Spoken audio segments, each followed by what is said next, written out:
Definisi polusi. Polusi adalah pencemaran yang terjadi ketika zat-zat berbahaya seperti gas, debu, pestisida, limbah, asap masuk ke dalam lingkungan, baik itu udara, air, tanah maupun suara. Polusi berasal dari aktivitas manusia seperti industri, transportasi, dan pertanian. Polusi memiliki dampak negatif yang signifikan terhadap kesehatan dan ekosistem. Jenis-jenis polusi yaitu sebagai berikut: polusi udara, polusi air, polusi tanah, polusi suara, dan polusi cahaya. Pentingnya membahas isu tentang polusi karena polusi merupakan ancaman serius bagi kesehatan manusia, hewan, tumbuhan, dan lingkungan sekitar. Sehingga kita perlu membahas isu ini agar pemerintah dan masyarakat berkontribusi dalam menjaga kualitas lingkungan dan mengurangi polusi, agar kita terhindari dari berbagai penyakit yang mengancam kesehatan. Yang pertama, polusi udara. Polusi udara adalah pencemaran yang terjadi di atmosfer akibat adanya zat-zat berbahaya seperti gas, debu, dan partikel lainnya.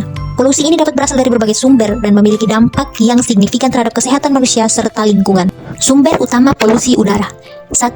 Emisi kendaraan bermotor. Kendaraan seperti mobil, truk, dan sepeda motor menghasilkan emisi gas buang yang mengandung karbon monoksida atau CO, nitrogen oksida atau NOx, dan partikel halus atau PM. Ini adalah salah satu penyebab utama polusi udara di daerah perkotaan. Yang kedua, industri. Proses industri, terutama yang melibatkan pembakaran bahan bakar fosil, menghasilkan emisi gas berbahaya dan partikel. Pabrik-pabrik yang tidak dilengkapi dengan sistem pengendalian polusi dapat menyumbang secara signifikan terhadap pencemaran udara. Yang ketiga, pembakaran sampah. Pembakaran sampah baik di tempat pembuangan akhir maupun di rumah menghasilkan asap dan zat berbahaya seperti diosin dan furan yang dapat mencemari udara. Yang keempat, pertanian. Penggunaan pestisida dan pupuk kimia dalam pertanian dapat menghasilkan gas berbahaya yang terlepas ke atmosfer. Selain itu, pembakaran sisa tanaman juga berkontribusi terhadap polusi udara. Yang kelima, kegiatan rumah tangga.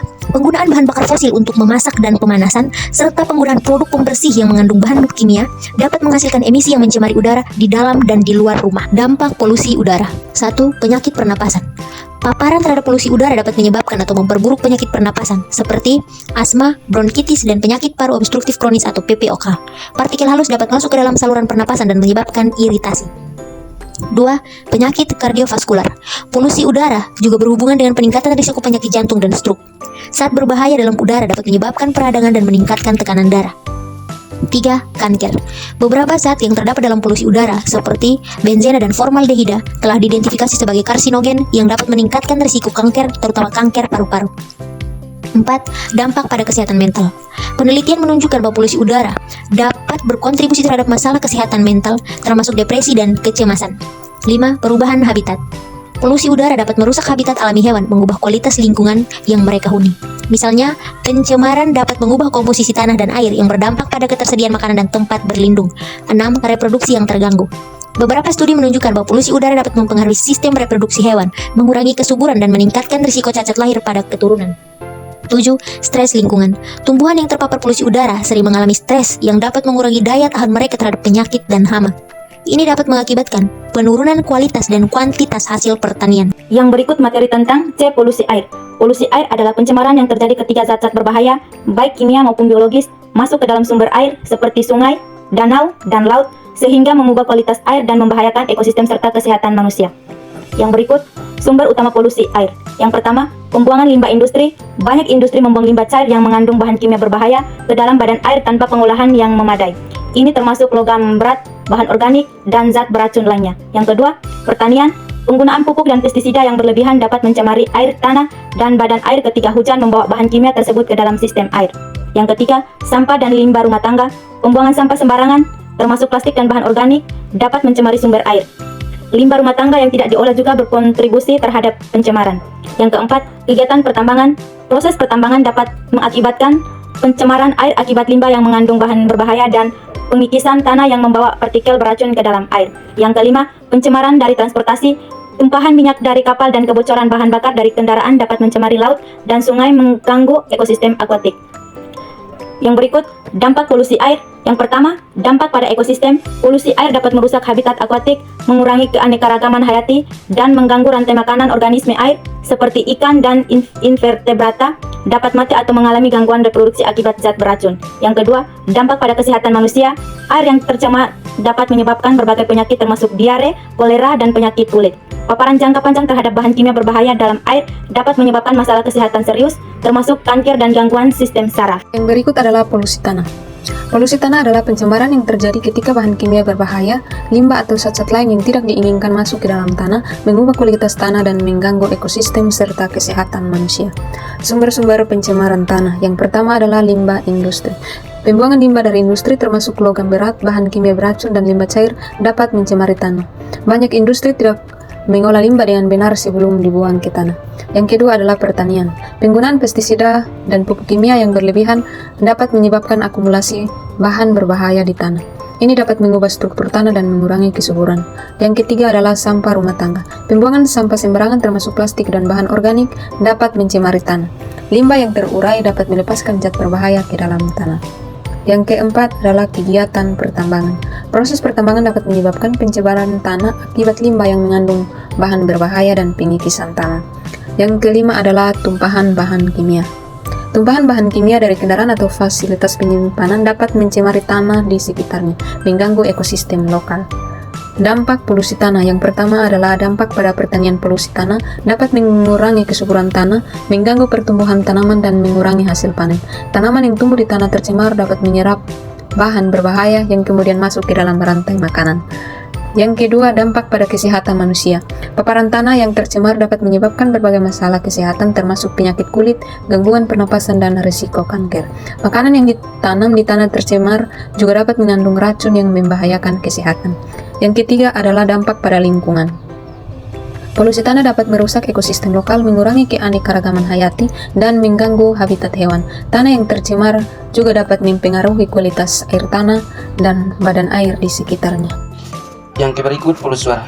Polusi suara adalah kehadiran suara yang tidak diinginkan atau berlebihan di lingkungan yang dapat mengganggu kenyamanan dan kesehatan manusia serta hewan. Adapun juga sumber-sumber polusi suara. Yang pertama, transportasi.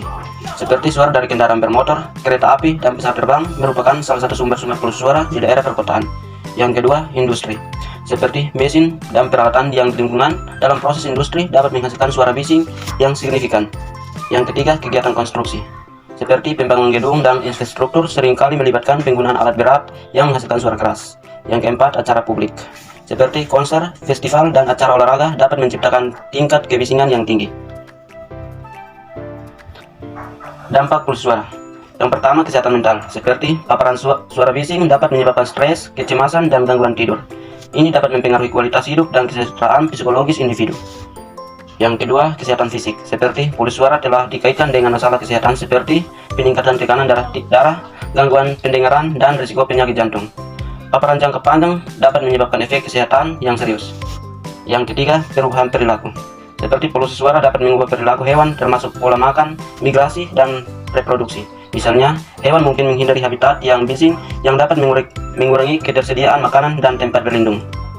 Yang keempat, kematian. Dalam kasus ekstrim, polusi suara dapat menyebabkan kematian, terutama pada hewan yang terpapar suara keras secara terus-menerus, seperti di dekat lokasi konstruksi atau lalu lintas yang padat. Polusi cahaya. Polusi cahaya adalah cahaya buatan yang berlebihan dan tidak diinginkan yang mengganggu lingkungan alami.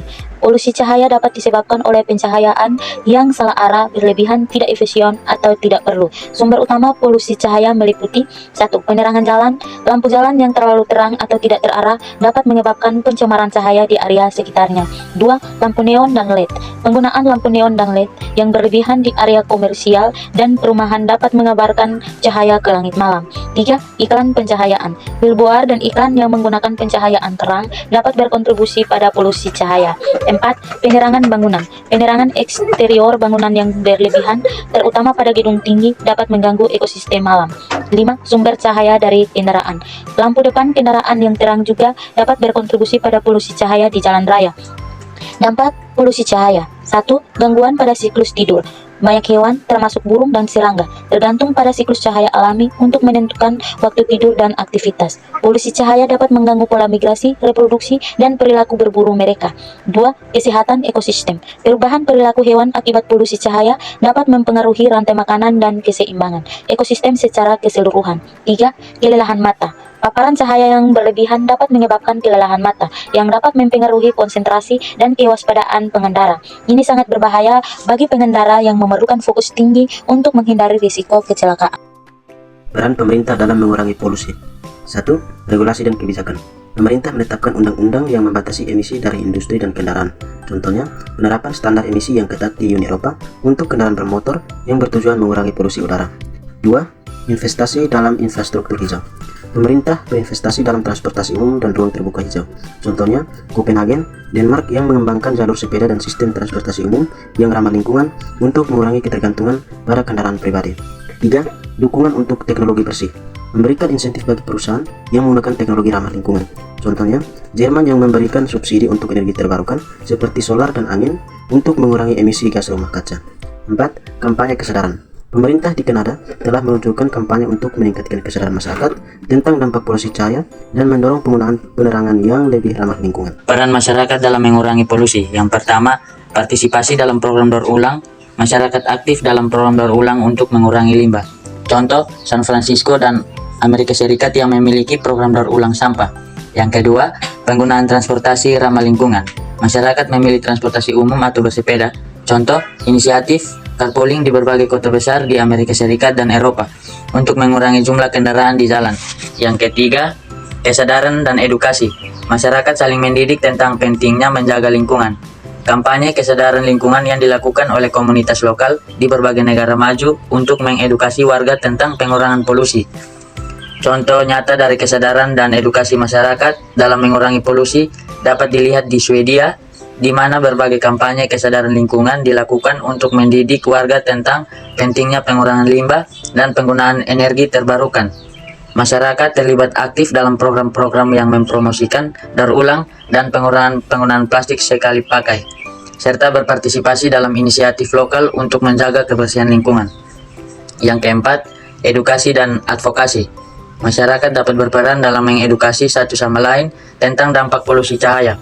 Di Inggris, organisasi non-pemerintah seperti The Campaign for Dark Skies aktif dalam memberikan informasi dan sumber daya untuk meningkatkan kesadaran tentang polusi cahaya dan cara menguranginya.